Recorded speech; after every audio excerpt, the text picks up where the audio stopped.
여기에 이강인이 후배 아모림 감독 체제 맨체스터 유나이티드의 첫 영입이 될 수 있을 거라는 기대감이 상당합니다. 영국 현지에서는 이강인의 재능을 높게 평가하고 있습니다.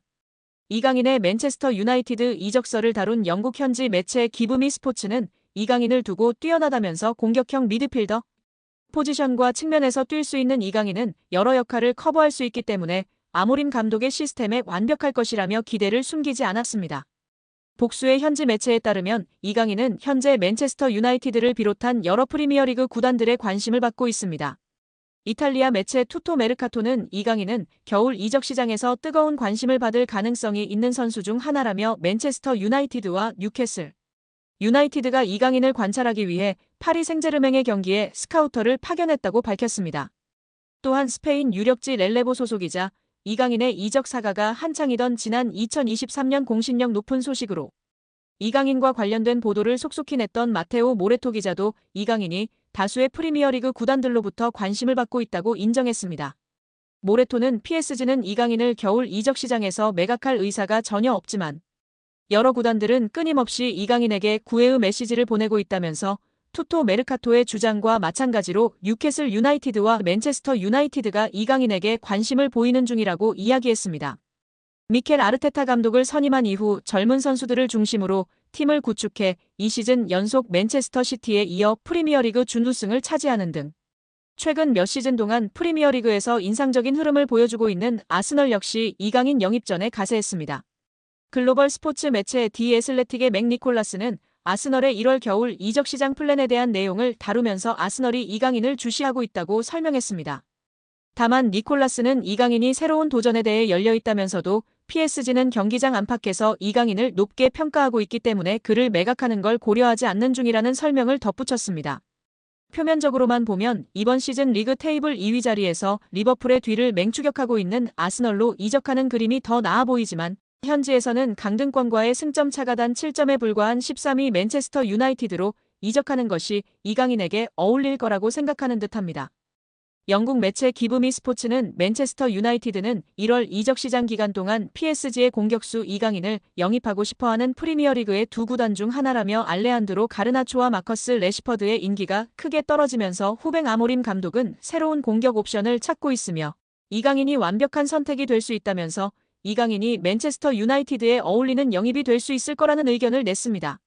매체는 맨체스터 유나이티드가 이강인을 원하는 이유를 설명하면서 공격수 이강인은 진정한 재능이라며 뛰어난 이강인은 PSG에 합류한 이후 다양한 포지션에서 다재다능함을 보여줬다. 그는 공격형 미드필더로 뛸 수 있는 것은 물론 측면에서도 뛸 수 있어 여러 역할을 커버할 수 있기 때문에 아모림 감독의 시스템에 완벽할 것이라고 했습니다. 또 맨체스터 유나이티드의 공격이 다소 힘이 빠지고 가르나초와 레시퍼드가 떠날 가능성이 있는 상황이기 때문에 올드 트래퍼드에는 새로운 공격수가 필요하다며 이강인은 PSG에서 선발 자리를 굳히지 못했기 때문에 맨체스터 유나이티드로의 이적에 관심이 있을 수 있으며 그는 후배 아모림 감독이 맨체스터 유나이티드에 부임한 이후 처음으로 영입하는 선수가 될 수 있다고 기대했습니다. 기브미 스포츠는 현재 맨체스터 유나이티드의 공격진 중 위협적인 선수가 아마드 디알로와 브루노 페르난데스 외에는 없다는 점을 짚으면서 이강인의 영입은 파이널 서도 지역에서 필요한 것이 될 수 있다며 이강인이 맨체스터 유나이티드의 전방에 힘을 더해줄 수 있다고 했습니다. 언론은 끝으로 재정적 여유가 된다는 가정하에 맨체스터 유나이티드는 이강인을 영입하기 위해 유럽 전역에 있는 이강인을 원하는 구단들과 치열한 경쟁을 벌여야 하며 앞으로 몇 주간 이강인 영입전이 치열해질 것으로 보인다면서 이강인을 영입하는 과정이 쉽지 않을 거라고 전망했습니다. 아직 겨울 이적 시장이 초반을 지나가고 있는 가운데 현지에서는 PSG가 이강인을 매각하지 않을 거라는 전망이 우세합니다. 프랑스 유력지 레퀴프 소속 로익 탄지는 이강인이 PSG 내부적으로 높은 평가를 받고 있다며 구단이 시즌이 한창인 겨울 이적 시장에서 팀의 주요 선수를 내보낼 가능성이 낮다고 이야기했습니다. 특히 PSG는 이번 시즌 프랑스 리그앙 우승은 물론 유럽 축구연맹 챔피언스리그 대권에도 도전하고 있어 핵심 전력으로 꼽히는 이강인을 매각할 가능성이 낮다는 이야기인데요. 그러나 스페인 매체 피차에스는 이강인의 프리미어리그 이적설은 전하면서 PSG는 4천만 유로 약 601억 원의 이적료라면 이강인에 대한 제안을 받아들일 수 있다고 주장했습니다. 피차에스는 지난 9월에도 PSG가 6천만 유로 약 902억 원에서 7천만 유로 약 1,052억의 제안이라면 이강인을 매각하는 걸 고려할 수 있다고 주장했던 매체입니다. 이강인이 유럽클럽 랭킹 4위 파리 생제르맹이라는 현재 소속팀 수준에 만족하지 않을 정도로 한층 성장할 수 있다는 극찬을 받았습니다. 스페인 일간지 디아리오 아스는 1월 31일 프랑스 PSG는 네이마르와 리오넬 메시를 떠나보낸 대신 이강인한테 2200만 유로 약 318억 원을 투자했다. 그러나 이강인은 여기서 만족하지 않고 한 단계 더 도약하기를 열망한다며 보도했습니다. 스페인 4대 스포츠 신문 중 하나인 디아리오 아스는 당장은 아닐지라도 때가 되면 더 나은 팀에 합류할 만큼 발전할 것이라 짐작하는 관계자가 있다며 소개했는데요. 현재 유럽 축구연맹 클럽 랭킹 1에서 3위는 맨체스터 시티, 바이에른 뮌헨, 레알 마드리드입니다. 디아리오 아스는 이강인이 PSG를 전성기 마지막 팀으로 여기고 계속 남을 가능성에 베팅하는 것은 도박이다. 킬리안 음바페가 2024년 여름 이적 시장을 통해 떠난다면 또 다른 거대한 축구 선수가 필요한 이유라고 분석했습니다.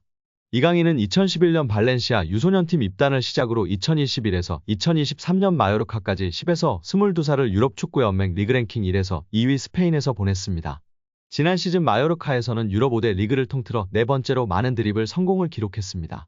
이강인은 지난 시즌 스페인 1부 리그에서 돌파 성공 횟수 2위, 드리블 유효 비율 5위였으며 현재 프랑스 리그에서는 경기당 승점 획득 2위, 90분당 도움 기대값 7위인 상황입니다. 여기에 프랑스 르 파리지앵은 파리 생제르맹 내에서 이강인의 인간적인 면모는 높게 평가된다고 전했습니다. PSG 소식을 전하는 PSG 인사이드 액투스도 이강인 인성 논란은 말도 안 되는 소리다. 검증되지 않은 이야기로 누군가를 비난하는 건 쉽다. 이강인은 예의가 바르고 친절하고 감사할 줄 안다. 어떤 선수를 거만하다고 말하는 건 쉽다. 정보인 양속이면서 이강인을 손가락질하고 있다며 지난 프랑스 매체의 억가를 정면 대응했습니다. 이어 글로벌 매체 브레이킹 더 라인 소속이며 영국 공영방송 BBC, 축구 통계 매체 풋몹에서 활동하는 잭 로위 기자도 이강인의 활약상에 호평했는데요. 로위 기자는 이강인은 한국 축구 공격의 미래라는 멘트를 첨부했습니다. 여기에 유럽 5대 리그 출전 시간 800분 이상 선수들 중 키패스 순위에 이강인 선수가 오르며 화제입니다. 무려 2위입니다. 출전 시간 800분 이상 선수들 중 90분 당 키패스 개수 환산 시 이강인 선수가 3.6개로 2위에 랭크되었습니다. 1위는 알렉스 베나 선수로 3.8개이며 3위는 근소한 차이로 3.5개로 하피냐 선수가 랭크되어 있습니다. 파리 생제르맹 동료 하키미 선수는 2.9개로 8위에 랭크되어 있습니다. 파리 생제르맹의 다른 공격수와 미드필더 모두 10위권에 랭크된 선수가 없습니다. 창조적이며 공격적인 키패스를 넣어주는 선수는 이강인 선수가 단연 으뜸이라는 사실이 증명되고 있으며 오히려 동료 선수들이 받아먹어줬다면 이강인 선수의 도움 공격 포인트가 지금보다 훨씬 높았을 것입니다. 오늘 영상은 여기까지입니다. 끝까지 시청해주셔서 감사합니다. 늘 건강하시고 더 좋은 영상으로 찾아뵙겠습니다. 구독과 좋아요도 잊지 마시고 부탁드립니다. 감사합니다.